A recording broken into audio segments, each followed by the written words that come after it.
할렐루야. 오늘은 다니엘서 9장 16절로 19절 말씀을 본문으로 함께 은혜를 나누려고 합니다. 주여 구하옵나니 주는 주의 공의를 따라 주의 분노를 주의 성 예루살렘 주의 거룩한 산에서 떠나게 하옵소서.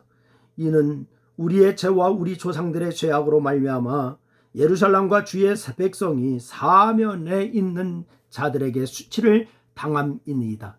그러한즉 우리 하나님이여, 지금 주의 종의 기도와 간구를 들으시고 주를 위하여 주의 얼굴빛을 주의 황폐한 성소에 비추소서.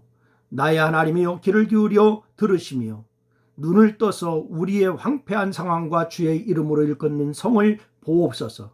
우리가 주 앞에 간구하옵는 것은 우리의 공의를 의지하여 하는 것이 아니며 주의 큰 궁유를 의지하여 함이니이다. 주여 들으소서. 주여 용서하소서.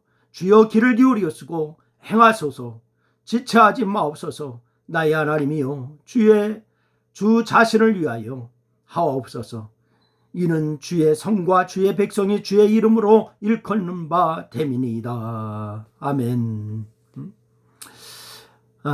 오늘 다니엘서 9장 16절로 19절 말씀을 보면은 우리가 떠오르는 성경이 또 하나 있습니다. 야고보서 1장 6절 말씀에 보니까 야고보 사도는 오직 믿음으로 구하고 조금도 의심하지 말라, 이렇게 말씀하면서 의심하는 자는 마치 바람에 밀려 요동하는 바다 물결 같다라고 이렇게 했습니다. 응답받는 기도를 하려면 의심을 버리고 믿음으로 하라는 것이죠. 여러분, 당연한 말씀이지만은 하나님의 도우심을 간구하면서도 믿음이 아닌 막연한 그런 기대로 기도할 때가 있습니다. 기도한다고 해서 꼭 이루어지는 것이라고 생각하지 않지만은 꼭 혹시 이루어질 수도 있으니까 한번 해보는 기도가 막연한 기대로 하는 것이죠. 그래서 이 기도하면은 꼭 이루어진다, 믿음으로 하여야 합니다. 그러나 이렇게 기도하는 것은 조금도 의심하지 말라라고 하는 말씀에서 벗어난 자세입니다. 꼭 이루어질까? 기도한다고 되나? 이런 마음입니다. 여러분, 하지만 믿음의 사람은 어떤 상황에서도 하나님께서 자신의 기도를 들으시고 응답하신다는 것을 확신하는 것입니다.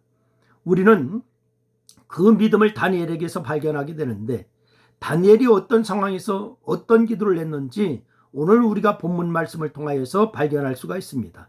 첫째는 다니엘은 하나님의 능력을 믿었기에 포로 귀환을 위해서 특별 기도를 작정하게 되지요. 여러분, 9장 3절 말씀해 보니까 그런 말씀을 하고 있는 것을 볼 수가 있습니다. 9장 3절 말씀해 보니까 이렇게 얘기합니다. 내가 금식하며 베옷을 입고 죄를 덮어쓰고 주 하나님께 기도하며 간구하기를 결심하고, 이렇게 말씀하고 있습니다. 여러분, 다니엘이 금식하며 베옷을 입고 죄를 덮어쓰고 하나님께 기도하며 간구를 결심하였다라고 이렇게 말씀하고 있지 않습니까? 그래서 다니엘은 지금까지도 하루 3번씩 무릎을 꿇고 기도하였지만은 특별히 예루살렘과 백성들을 위해서 전적으로 기도하기로 작정한 것입니다. 당시 다니엘은 나이가 많았기 때문에 금식하며 죄를 뒤집어쓰고 기도하는 것은 이게 쉬운 일이 아니에요. 여러분, 그런데 개인적으로는 그렇게까지 기도할 만한 큰 문제나 어려움이 없어 보이지 않습니까? 하지만 다니엘은 황폐한 상황 가운데 있는 동족과 예루살렘을 생각할 때에 기도하지 않을 수가 없었습니다. 예루살렘은 느부갓네살에 의해서 철저하게 파괴되었는데 성전과 왕궁은 물론이고 성벽이 다 무너졌고 성문은 불탔습니다. 그래서 예레미야에 의하면 성벽 잔해와 온갖 쓰레기가 길가에 가득 차서 사람이나 짐승이 이 짐승을 타고 다닐 수가 조차 없다라고 느헤미야 2장 13절 14절 말씀에 얘기를 하고 있어요. 게다가 거민들은 전쟁터에서 죽거나 바벨론에 끌려가거나 애굽으로 도망한 그러한 상태였으니까 여러분, 예루살렘은 숲을만 우거지고 짐승들만 우글거리는 황폐한 도성이 되고 말았습니다. 그런데 이 다니엘이 이런 예루살렘과 동족의 황폐함을 생각하면서 동족의 구원을 위해서 특별한 기도를 작정하게 된 것입니다. 그러나 누가 보더라도 유다 자손의 귀환은 불가능했습니다. 왜냐하면 유다는 예루살렘이 함락될 때에 수많은 지도자들이 죽임을 당하고 시드기야 왕마저 이 바벨론의 포로로 끌려가 죽었기 때문에 이 회복을 이끌 주도 세력이 아예 없었습니다. 더구나 1차 바벨론 유수부터 계산하면은 예루살렘의 황폐함이 벌써 몇 년이 됐냐? 70년이 되었습니다. 그렇기 때문에 역량은 물론 귀환의 의지조차 의심스러운 상황입니다.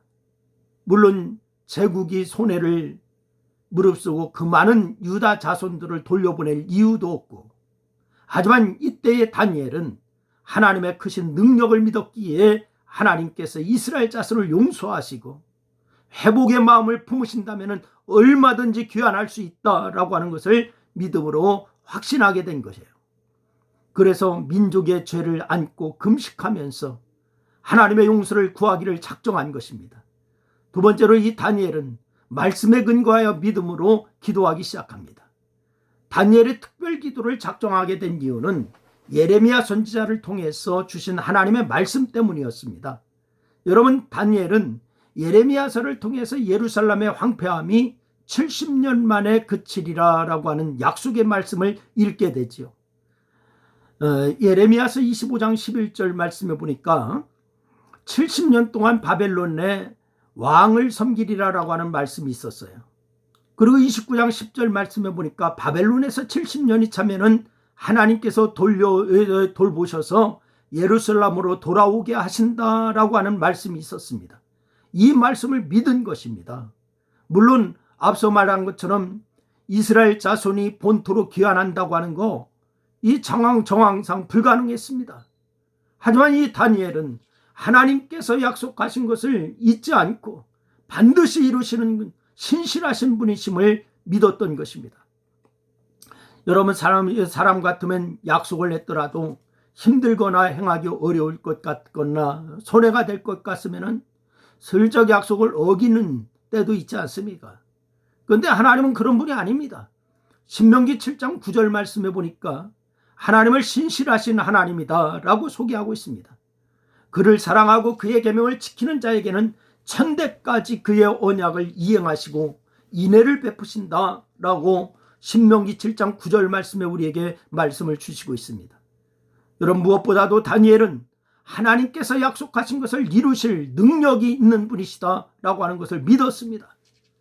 여러분, 사람은 약속을 지키려고 해도 능력이 되지 않아서 지키지 못할 때가 많아요. 그러나 하나님은 전지전능하시기 때문에 능력이 모자라서가 아니라 약속을 지키지 못하는 분이 아닙니다. 여러분, 그래서 이사야서 55장 11절 말씀에 이사야 선지자를 통하여 분명하게 말씀을 합니다. 내 입에서 나가는 말도 이와 같이 헛되이 내게로 돌아오지 아니하고 나의 기뻐하는 뜻을 이루며 내가 보낸 일에 형통하리라 라고 말씀하고 있습니다. 다니엘은 하나님께서 이스라엘의 포로 귀환을 약속하셨기 때문에 반드시 이루실 것을 믿고 기도한 거예요. 여러분, 그 유명한 주여 삼창이 여기서 나왔습니다. 주여 들으시옵소서. 주여 용서하옵소서. 주여 귀를 기울이시옵소서. 이 기도에는 말씀대로 이루어질 것을 확신한 다니엘의 믿음이 그대로 드러난 거예요. 그래서 우리 한국교회가 통성으로 기도합시다 할 때 주여 삼창하고 기도합시다 라고 하는 것이 여기서 나왔습니다. 주여 들으시옵소서. 주여 용서하시옵소서. 주여 귀를 기울이시옵소서. 이 주여 삼창의 의미입니다. 여러분도 진실하신 하나님, 전능하신 하나님을 온전히 믿고 기도할 수 있기를 바랍니다. 그때 막혔던 것이 해결되는 놀라운 경험을 하게 될 줄로 믿습니다. 기도하겠습니다. 하나님, 고맙습니다. 우리에게 말씀하여 주심을 감사합니다. 오늘 다니엘이 기도하는 것처럼 우리도 나라를 위해서 기도하고 교회를 위해서 기도하고 가정을 위해서 또한 아버지는 자신을 위하여 이렇게 결단하고 기도하는 모습들이 있게 하여 주시옵소서. 주님 믿음으로 전진하는 성도들 되게 하여 주시옵소서. 예수님의 이름으로 기도했습니다. 아멘.